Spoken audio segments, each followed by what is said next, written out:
क्या आपके बच्चे को बार बार खांसी, सांस लेने में दिक्कत या सीटी जैसी आवाज़ आती है?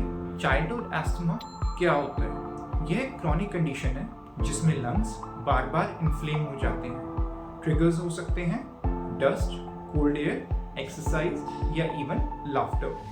बच्चा थक जाता है जल्दी, रात को खांसी ज़्यादा होती है। And no, it is not always outgrown with as.